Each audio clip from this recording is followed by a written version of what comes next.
আসসালামু আলাইকুম। আমি ওয়াসি। আমি বহুদিন থেকে ভাবছি আমি ঢাকা গাজীপুর সাফারি পার্কে যাব। আজকে আমরা চলেই আসলাম। এসে আমরা দেখছি মাছের ঘরে ঢুকেছি প্রথমে। দেখছি হলুদ কালার মাছ, অনেক রকমের মাছ আছে। হলুদ কালার মাছ, তারপরে হচ্ছে এগুলো কি মাছ আমি জানি না, তবে আপনাদেরকে দেখাচ্ছি। অনেক ভালো এগুলো, হ্যাঁ। আর আপনারা এগুলো যদি ভালো লাগে আপনারা আমাদের সাথে যোগাযোগ করবেন। আমাদের ডেসক্রিপশন বক্সে লিংক দেওয়া থাকবে, ওখান থেকে আপনারা এখানে যাওয়ার জন্য ফ্রি যেতে পারবেন, হ্যাঁ। এটা অবশ্য আমি আমার বাবার কাছ থেকে, এটা আমার মোবাইল, হ্যাঁ।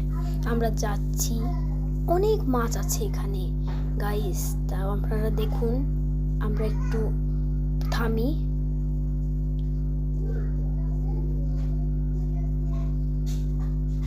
দেখছেন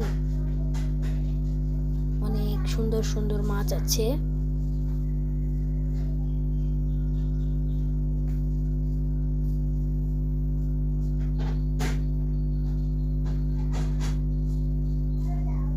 অনেক সুন্দর সুন্দর মাছ, যেগুলো আপনারা ওখানে গেলেই দেখতে পাবেন বা অন্য কোনো পার্কে গেলে দেখতে পাবেন। তবে এখানে অনেক কিছু আছে। আপনারা এর দ্বিতীয় পার্ট দেখতে চাইলে আমাদের ভিডিওতে লাইক করে দিবেন, চ্যানেলটা সাবস্ক্রাইব করে দিবেন অবশ্যই। থ্যাংক ইউ, ধন্যবাদ সবাইকে। আসসালামু আলাইকুম।